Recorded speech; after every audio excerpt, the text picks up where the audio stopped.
बिस्मिल्लाहिर्रहमानिर्रहीम। अस्सलाम वालेकुम। This is Mohammad Iqbal. जी स्टूडेंट्स, क्लास 9 की लेक्चर सीरीज जारी है और आज हम चैप्टर 1 प्रॉपर्टीज जो है रियल नंबर्स की वो डिस्कस करने जा रहे हैं। स्टूडेंट्स, रियल नंबर्स की प्रॉपर्टीज जो है वो एडिशन के लिहाज से भी है और मल्टीप्लिकेशन के लिहाज से भी है। तो प्रॉपर्टीज तकरीबन सेम है, लेकिन उसका जो ऑपरेशन है ना, एडिशन या मल्टीप्लिकेशन, वो जो है यहाँ पर जस्ट चेंज हो जाएगा। इसमें सबसे पहली प्रॉपर्टी जो है ना, कुलैयर प्रॉपर्टी या कुलैयर लॉ भी इसको हम कह सकते हैं। इसको डिफाइन कैसे करेंगे? ये हमारे पास है उल्टा ए। इसका मतलब होता है फॉर ऑल, मतलब हम तमाम एलिमेंट्स के लिए ले रहे हैं। वो तमाम एलिमेंट्स कौन से हैं? लेट्स सपोज हमारे पास ए और बी जो है ये बिलोंग करते हैं रियल सेट से। कोई भी दो रियल सेट से एलिमेंट लें और उनके ऊपर जो ऑपरेशन है, रेलिवेंट ऑपरेशन, यहाँ पर हम कौन सा डिस्कस कर रहे हैं? एडिशन के लिहाज से ना। तो इन तमाम नंबर्स को, यानी कि वो जो दो नंबर्स हमने लिए हैं उनको आपस में करें ऐड और आंसर दोबारा उसी सेट में ही आ जाए, देन हम कहेंगे कि वो विद रिस्पेक्ट टू एडिशन जो है वो क्लोज है। पहले भी हमने एलिमेंट्स रियल से लिए और उनका जो रिजल्ट आया है, सम करने के बाद जो आंसर आया है वो भी रियल सेट के अंदर ही है, देन वो क्लोज है with respect to addition. Similarly यहाँ पर भी ऐसा ही होगा कि for all a and b belongs to real set.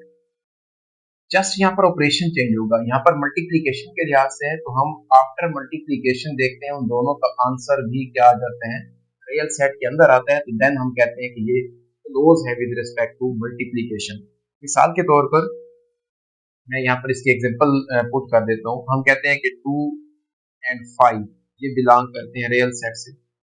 आप इन दोनों को ऐड करते हैं, 2 + 5 आंसर आ रहा है 7, और ये 7 भी बिलोंग कर रहा है रियल सेट से। इट मींस पहले भी दो एलिमेंट जो थे वो रियल सेट के थे, उसके बाद आफ्टर एडिशन जो उसका आंसर आया है वो भी रियल सेट से बिलोंग करता है, देन हम कह सकते हैं कि वो कुलैयर प्रॉपर्टी को जो है वो सेटिस्फाई करता है। सिमिलरली यहाँ पर भी मैं अगर एग्जांपल लेता हूँ कि 2 एंड 5 ही रियल सेट से हैं, आप इनको करते हैं यहाँ पर मल्टीप्लाई और आंसर आता है 10, तो ये 10 भी रियल सेट का एलिमेंट है ना, मींस कि ये कुलैयर प्रॉपर्टी जो है वो सेटिस्फाई करता है। इसके बाद है हमारे पास बहुत इंपॉर्टेंट डेफिनेशन है प्रॉपर्टी की, कमोटेटिव लॉ। कमोटेटिव लॉ, जी स्टूडेंट्स, कमोटेटिव लॉ में क्या होगा कि for all a and b belongs to real set. कोई से दो एलिमेंट हमने लिए रियल सेट से और इनके ऊपर भी वही एडिशन का ऑपरेशन है, which implies that a plus B equals to B plus A. मतलब कमोटेटिव लॉ में जस्ट हम उन दोनों नंबर्स की आपस में पोजीशन को चेंज कर दें अगर एडिशन में, तो उनका रिजल्ट जब वो सेम रहेगा उसमें कोई इफेक्ट नहीं आएगा। जैसे a प्लस बी किया इधर मैंने, और इधर क्या कर रहा हूँ मैं, b प्लस ए कर रहा हूँ, इन दोनों का आंसर सेम आएगा। मिसाल के तौर पर मैं कहता हूँ 3 एंड 5 है, ये बिलोंग करते हैं रियल सेट से। हम यहाँ पर क्या करते हैं कि 3 प्लस 5 करें या 5 प्लस 3 करें, दोनों का आंसर क्या आएगा? 8 ही आएगा और सेम आएगा ना। तो इसका मतलब ये हुआ कि कमोटेटिव लॉ में हम एडिशन के लिहाज से किसी भी दो नंबर की पोजीशन को चेंज कर सकते हैं। एक नंबर जो पहले लिखा था प्लस में, उसको बाद में लिखा जा सकता है, जो बाद में था उसको पहले लिखा जा सकता है। उसके रिजल्ट पर कोई भी असर नहीं होगा, कोई भी इफेक्ट नहीं होगा, चेंज नहीं आएगा। सिमिलरली यही प्रॉपर्टी मल्टीप्लिकेशन के लिहाज से जब हम इसको डिफाइन करते हैं, जस्ट उसका जो है साइन चेंज हो जाता है, ऑपरेशन चेंज हो जाता है। Commutative law for all a b belongs to real set, which implies that a multiplied by b करें या b multiplied by a करें, दोनों का रिजल्ट जो है वो हमेशा इक्वल आएगा। और इसकी भी आप कोई भी एग्जांपल ले सकते हैं। 2 माइनस का 3 है, ये बिलोंग करता है रियल सेट से। आप इन दोनों को मल्टीप्लाई करें, 2 को मल्टीप्लाई करें -3 से या -3 को मल्टीप्लाई करें 2 से, दोनों सूत्रों में आंसर जो है उन दोनों का क्या आएगा? सेम आएगा। ये क्या कहलाती है? Commutative property with respect to addition and with respect to multiplication. Number 3 पे है एसोसिएटिव लॉ। एसोसिएटिव लॉ जो होता है ना, ये हम डिफाइन करते होते हैं 3 नंबर्स के साथ। आप कोई से 3 नंबर्स रियल सेट से pick करें। एसोसिएटिव लॉ में क्या होता है कि आप इन तीनों नंबर्स को आपस में कर रहे हैं ऐड। इनकी जो पोजीशन है नंबर्स की, मतलब इसके ऑर्डर में कोई चेंज नहीं आता। फर्क सिर्फ ये होता है कि अगर आप लेफ्ट साइड पे पहले दो को ऐड करेंगे और इसका जो रिजल्ट आएगा उसको थर्ड में ऐड करें, या अगर आप लास्ट दो को पहले ऐड करके फिर फर्स्ट में उसको ऐड करें, दोनों सूरतों में आंसर जो है वो सेम ही आएगा। मतलब जस्ट इसमें ब्रैकेट का ही डिफरेंस आ जाएगा। अगर इधर पहले दो को ऐड कर रहे हैं तो इधर लास्ट दो को ऐड करेंगे पहले, और इधर इधर पहले हम लास्ट दो को ऐड कर रहे हैं तो इधर फिर पहले नंबर पर हम ए और बी यानी कि फर्स्ट दो नंबर को ऐड करेंगे। जस्ट उसकी जो है वो ब्रैकेट में चेंज आएगा, बाकी उसमें उसके ऑपरेशन में चेंज नहीं है, सम है सब में, और उसकी तरतीब में भी कोई चेंज नहीं है। इस प्रॉपर्टी को, इस लॉ को हम कहते होते हैं एसोसिएटिव लॉ। मिसाल के तौर पर हम कहते हैं कि 2 है, 5 है एंड 7 ये बिलोंग करता है रियल सेट से। हम कहते हैं कि 2 + 5 + 7 इज इक्वल टू 2 + 5 + 7। अब इधर मैं आखिरी दो के राउंड ब्रैकेट लगा रहा हूँ और इधर फर्स्ट दो के। जब हम इसको ऐड करेंगे तो जाहिर सी बात है हम पहले ब्रैकेट वालों को आपस में ऐड करेंगे, तो इसका आंसर 7 + 7, और इधर क्या आ जाएगा 2 + 5 + 7 क्या हो जाएगा हमारे पास 12, ये आ जाएगा 14, और इधर भी क्या आ गया है 14। इट मींस दोनों साइड पर आंसर पे कोई इफेक्ट नहीं हुआ, जस्ट हमने उसकी ब्रैकेट में चेंज किया था। तो इसको क्या कहते हैं हम, associative law with respect to addition है। यही प्रॉपर्टी मल्टीप्लिकेशन के लिहाज से होगी, जस्ट ऑपरेशन चेंज हो जाएगा, बाकी उसमें कोई भी चेंज नहीं है। A b and c belongs to real set, then a multiplied by b multiplied by c is equal to a multiplied by b multiplied by c। यहाँ पर भी अगर फर्स्ट दो को पहले मल्टीप्लाई करेंगे, राइट साइड पे आखिरी दो को पहले मल्टीप्लाई करेंगे, जो उसका आंसर आएगा उसको फर्स्ट में आकर मल्टीप्लाई कर देंगे। इसकी भी आप एग्जांपल बिल्कुल इसी तरह ले सकते हैं। जब आप कोई से 3 नंबर ले रहे होंगे रियल सेट से और उनको आपस में मल्टीप्लाई करना हो तीनों को, तो जाहिर सी बात है तीनों को एट अ टाइम मल्टीप्लाई नहीं करते। हम किसी दो को पहले मल्टीप्लाई करते हैं और फिर उसका जो रिजल्ट आता है उसको थर्ड के साथ मल्टीप्लाई करते होते हैं। सिमिलरली राइट साइड पे भी ऐसे ही होगा। आप किसी दो को पहले मल्टीप्लाई करके थर्ड में कर सकते हैं, लेकिन उसका जो फाइनल सोल्यूशन होगा, आंसर होगा, उस पर कोई इफेक्ट नहीं होगा। नंबर 4 पे है इनवर्स प्रॉपर्टी या आइडेंटिटी। आइडेंटिटी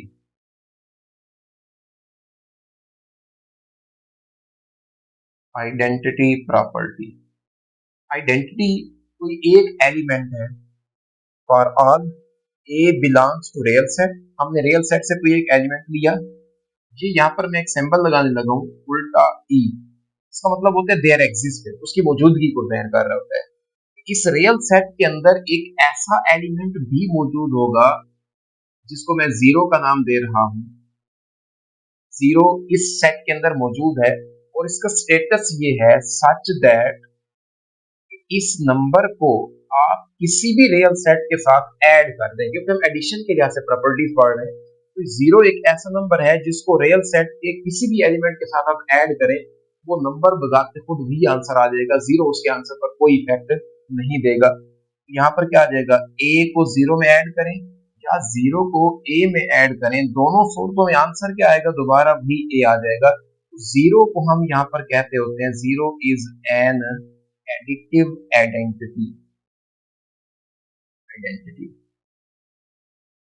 जी स्टूडेंट, आई होप ये बात आपको समझ लगी होगी कि जीरो को ही हम एडिटिव आइडेंटिटी कहते होते हैं, क्योंकि ये एक ऐसा नंबर है जिसको किसी भी रियल नंबर के साथ ऐड करें वो उस नंबर को, उसके रिजल्ट को चेंज नहीं करता। इसी तरह मल्टीप्लिकेशन के लिहाज से भी जो आइडेंटिटी प्रॉपर्टी है ना, या आइडेंटिटी एलिमेंट भी लिख सकते होते हैं आप, एलिमेंट। अब मल्टीप्लिकेशन के लिहाज से भी आपको इस बात से ये बात समझ आ जानी चाहिए कि जब हम कोई भी रियल सेट से एलिमेंट लेते हैं और वहां पर रियल सेट में एक नंबर 1 भी तो मौजूद है ना, और 1 कैसा नंबर है कि वो किसी भी नंबर से मल्टीप्लाई होगा, क्योंकि मल्टीप्लिकेशन के लिहाज से हम आइडेंटिटी ले रहे हैं। ए को 1 से मल्टीप्लाई करें या 1 को ए से मल्टीप्लाई करें, दोनों सूरतों में जो आंसर आएगा वो क्या आएगा, वही नंबर आएगा जिसके साथ हमने 1 को मल्टीप्लाई किया है। तो लिहाजा ये 1 जो है यहाँ पर 1 is called multiplicative identity. Number 5 पे है इनवर्स प्रॉपर्टी। अब इनवर्स हम ले रहे हैं एडिशन के लिहाज से, इसको हम डिफाइन करेंगे for all A belongs to real set. Real set से हमने कोई एलिमेंट लिया है विच इम्प्लाइज दैट ए, अब एडिशन है तो इसके साथ हम ऑपरेशन भी एडिशन का लगाएंगे। इनवर्स का मतलब है उलट ना। एडिशन के लिहाज से अगर आप इसको बिल्कुल आसान लफ्जों में समझना चाहें तो हम जिस नंबर का भी इनवर्स ले रहे होंगे एडिटिव इनवर्स, हम जस्ट उसका साइन चेंज कर देंगे। अगर वो नंबर पहले प्लस का है तो वो माइनस हो जाएगा, अगर वो पहले माइनस का है तो वो प्लस हो जाएगा। ये ए अगर ये पॉजिटिव है तो इसका एडिटिव इनवर्स क्या हो जाएगा, माइनस ए। और किसी भी नंबर को अपने इनवर्स के साथ जब हम ऑपरेट करते हैं, मतलब एडिशन, एडिटिव इनवर्स है तो ऐड करेंगे, ऑपरेशन यहाँ पर एडिशन होगा, इसका जो आंसर आता है वो एडिटिव आइडेंटिटी आता है। मिसाल के तौर पर हम कहते हैं कि 5 है नंबर, अब इसका जो एडिटिव इनवर्स होगा वो क्या होगा, -5। 5 का एडिटिव इनवर्स -5, इन दोनों को ऐड करेंगे, आंसर एडिटिव आइडेंटिटी ही आएगा। इसी तरह आप ले सकते हैं कि माइनस का 12 है, अब इसका जो इनवर्स आएगा वो क्या होगा, प्लस का 12 होगा। जस्ट साइन चेंज कर देना एडिटिव इनवर्स में, और नंबर अपने इनवर्स के साथ जब ऑपरेट होगा मतलब ऐड किया जाएगा, क्योंकि एडिटिव इनवर्स है तो उसका आंसर भी एडिटिव आइडेंटिटी ही आएगा।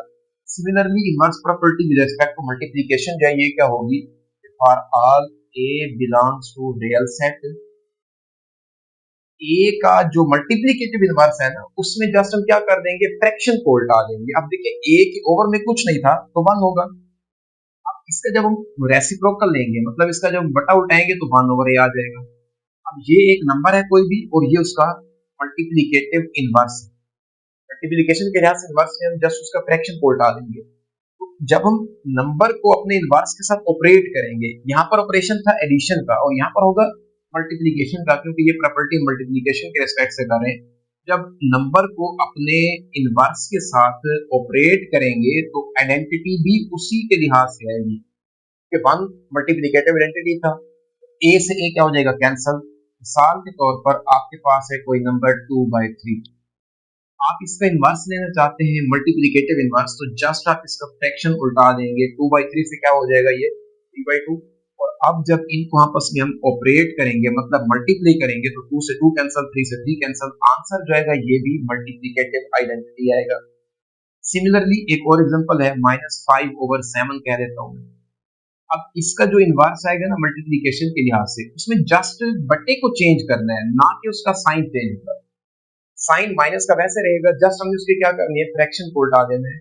तो ये भी आपस में कैंसिल होकर क्या आ जाएगा, माइनस माइनस प्लस होगा, आंसर यहाँ पर भी मल्टीप्लिकेटिव आइडेंटिटी ही आएगा। जी स्टूडेंट्स, जो प्रॉपर्टीज अभी हमने डिस्कस की हैं उसी से रेलिवेंट हमारा एक्सरसाइज 1.1 का क्वेश्चन नंबर 4 है, जिसमें जस्ट हमने ये बताना है कि इन क्वेश्चंस के अंदर कौन सी प्रॉपर्टी जो वो यूज हुई है, जस्ट उसका नेम लिखना है। और इसी अंदाज से ही आपके पेपर में एमसीक्यूज पूछ सकता है। वो आप में आपको इसमें से कोई एक पार्ट देकर नीचे वो ऑप्शन बना देगा कि इस क्वेश्चन पे जो है वो प्रॉपर्टी कौन सी यूज हुई है, ये प्रॉपर्टी है तो कौन सी अप्लाई हो रही है। जस्ट हमें उसका नाम जो है वो लिखना होगा, और ये तब आपको पता चलेगा जब आप उसको प्रॉपर्टीज को बेहतर तरीके से जो है वो समझ सकेंगे। तो देखिए फर्स्ट ऑफ ऑल पहले पार्ट के अंदर वो कहता है कि a+4+b इक्वल है a+4+b। अब देखिए स्टूडेंट्स, अगर आप पिछली जो प्रॉपर्टीज अभी हमने की है उनको एक दफा दोबारा देख लें, तो वहां पर हमने कहा था कि अगर नंबर्स की तरतीब चेंज ना हो, जस्ट ब्रैकेट में डिफरेंस आ रहा हो कि पहली साइड पर लेफ्ट साइड पर अगर फर्स्ट दो नंबर के राउंड ब्रैकेट हो और राइट साइड पर आखिरी दो ब्रैकेट हो, और नंबर्स की तरतीब चेंज ना हो और ना ही ऑपरेशन चेंज हो, ये तमाम नंबर्स में प्लस आ रहा है, तो इसका मतलब है कि इस प्रॉपर्टी का नाम हम क्या कहते होते हैं, इसको हम associative law, associative law with respect to, का मतलब ये है कि जो यहाँ पर ऑपरेशन यूज हो रहा है और वो क्या है, एडिशन है, तो यहाँ पर आप विद रिस्पेक्ट टू एडिशन लिख सकते हैं। जस्ट हमने इसका नाम ही लिखना है और इसकी प्रॉपर्टी जो यूज हुई उसको पहचानेंगे तब इसका हम नाम जो वो लिख सकेंगे। सेकंड पार्ट में वो कहता है कि 2 square root plus 3 square root equal to 3 square root plus 2 square root. Students देखें, जस्ट इन दो नंबर्स के आपस में पोजीशन चेंज हो गई है ना, यहाँ पर पहले 2 स्क्वायर रूट है, बाद में 3 स्क्वायर रूट है, इधर पहले 3 स्क्वायर रूट है और बाद में 2 स्क्वायर रूट है। जब पोजीशन चेंज हो गई है, ऑपरेशन सेम है, इसका मतलब है कि इस प्रॉपर्टी का नाम होता है कमोटेटिव लॉ। कमोटेटिव लॉ, ये भी with respect to addition. Students, अब आते हैं थर्ड पार्ट पर। इसमें कहते हैं कि x minus x is equal to 0। अब देखिए, अगर मैं थोड़ा सा यहाँ पर आपको इसको इस फॉर्म में लिख कर दूं तो आपको बेटर वे से जो है वो समझ आ सकती है। ये x हमारे पास है, प्लस किया मैंने, उस x जो भी एलिमेंट था उसका साइन चेंज कर दिया। अब जब किसी नंबर का हम साइन चेंज करते हैं तो उसको तो हम एडिटिव इनवर्स कहते होते हैं ना। मतलब x हमारे पास नंबर पॉजिटिव था, हमने उसका साइन चेंज कर दिया, माइनस में आ गया। अब उसने यहाँ पर डायरेक्ट किया हुआ है, प्लस को माइनस के साथ मल्टीप्लाई करें, आंसर माइनस में आ जाता है। उसने डायरेक्ट कैसे लिखा हुआ है, x माइनस एक्स।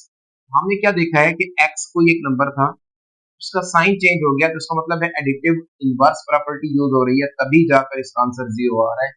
तो यहाँ पर हम उस प्रॉपर्टी का नाम लिख देंगे जो कि एडिटिव इनवर्स है। जी स्टूडेंट्स, नंबर 4 पे है, वो कहते हैं कि a मल्टीप्लाई हो रहा है इन दो नंबर से जो आपस में प्लस हो रहे हैं। a into b plus c is equal to, जब a इन दो नंबर जो आपस में ऐड हो रहे हैं, मल्टीप्लाई हो रहा है, a को b के साथ मल्टीप्लाई कर दिया गया है और a को c के साथ भी मल्टीप्लाई कर दिया गया है। तो तब जाकर हमारे पास क्या आया, a b, साइन दरमियान में प्लस का आ गया, a c। इसको कहते होते हैं डिस्ट्रीब्यूटिव लॉ। कैसे, जब आपके पास दो नंबर ऐसे हों जो आपस में प्लस या माइनस किए जा रहे हो और एक थर्ड नंबर उन दोनों के साथ मल्टीप्लाई हो रहा हो, इसको हम कहते होते हैं distributive law of multiplication over addition. मैं यहाँ पर इसका नाम लिखकर फिर आपको मजीद जो है वो एक्सप्लेन कर देता हूँ। डिस्ट्रीब्यूटिव लॉ ऑफ मल्टीप्लीकेशन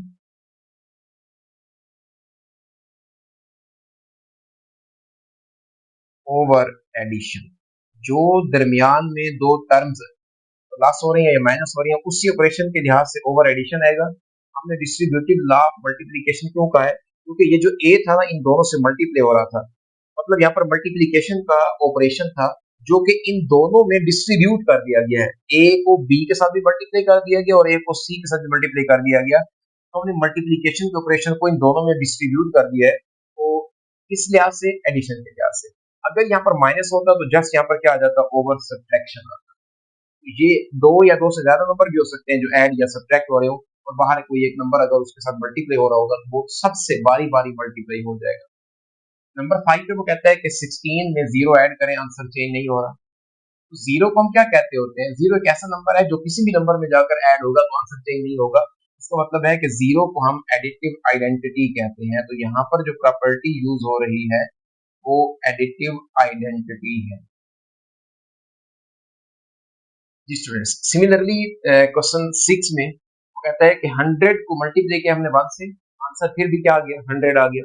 तो 1 एक ऐसा नंबर है ना जो किसी भी नंबर से मल्टीप्लाई हो तो वो नंबर चेंज नहीं होता। तो 1 को हम कहते होते हैं multiplicative identity. Multiplicative identity. Number 7 पे है 4 multiplied by 5 multiplied by 8 equals to 4 multiplied by 5 multiplied by 8। जी स्टूडेंट्स, आई होप आपको ये बात समझ आ गई होगी कि जो सिचुएशन यहाँ पर है वही हमारे फर्स्ट क्वेश्चन में थी। अगर फर्क आ रहा है तो यहाँ पर एडिशन था और यहाँ पर क्या है, मल्टीप्लिकेशन है। नंबर्स की तरतीब में कोई चेंज नहीं है, ऑपरेशन भी सेम आ रहा है। अब इसमें और इसमें थोड़ा सा स्टूडेंट्स कंफ्यूज हो सकते हैं। यहाँ पर मैं दोबारा बात आपको बता दूं, डिस्ट्रीब्यूटिव लॉ में बाहर मल्टीप्लिकेशन है लेकिन ब्रैकेट के अंदर जो नंबर हैं वो आपस में या तो प्लस हो रहे हैं या माइनस हो रहे होंगे। लेकिन यहाँ पर बाहर मल्टीप्लिकेशन है तो अंदर भी मल्टीप्लिकेशन है ब्रैकेट के अंदर। मतलब जो यहाँ पर ऑपरेशन है वो सबका सेम होगा, ना ही उन नंबर्स की आपस में जो तरतीब है वो चेंज होगी, जगह चेंज होगी। जस्ट चेंज आएगा तो इन ब्रैकेट्स के अंदर चेंज आएगा। और जब भी ऐसी सिचुएशन हो तो हम इस प्रॉपर्टी को नाम देते होते हैं एसोसिएटिव लॉ। एसोसिएटिव लॉ भी कह सकते हैं, प्रॉपर्टी भी कह सकते हैं। अब ये यहाँ पर किस ऑपरेशन के लिहाज से है, मल्टीप्लिकेशन के लिहाज से, विद रिस्पेक्ट टू मल्टीप्लिकेशन लिखेंगे। लास्ट में देखें, A multiplied by B is equal to B multiplied by A. जी स्टूडेंट्स, जस्ट जगह को इनको चेंज कर दिया गया, और जब भी दो नंबर्स की जगह आपस में चेंज कर दें, चाहे वो एडिशन में हो चाहे वो मल्टीप्लीकेशन में हो, हम उस प्रॉपर्टी को कम्यूटेटिव लॉ कहते हैं। तो यहाँ पर ये प्रॉपर्टी जो है, ये जो लॉ है, इसको हम कम्यूटेटिव लॉ का नाम देते हैं। और ऑपरेशन यहाँ पर जो है वो मल्टीप्लीकेशन है, तो विद रिस्पेक्ट टू मल्टीप्लीकेशन कहेंगे। जी स्टूडेंट्स, ये था आज का लेक्चर, जिसमें हमने चैप्टर 1 की क्वालिटी के लिहाज से प्रॉपर्टीज ऑफ रियल नंबर्स को डिस्कस किया है, और उससे रेलिवेंट जो क्वेश्चन था, क्वेश्चन नंबर 4, वो हमने सॉल्व किया है। उम्मीद है कि आपको ये क्वेश्चन समझ आया होगा, ये प्रॉपर्टीज जो वो आपको समझ आई होगी। फिर भी अगर किसी स्टूडेंट्स का कोई क्वेश्चन हो तो जरूर पूछिएगा। नेक्स्ट लेक्चर के लिए दोबारा इसी चैनल पर मुलाकात होगी, तब तक के लिए अल्लाह हाफ़िज़।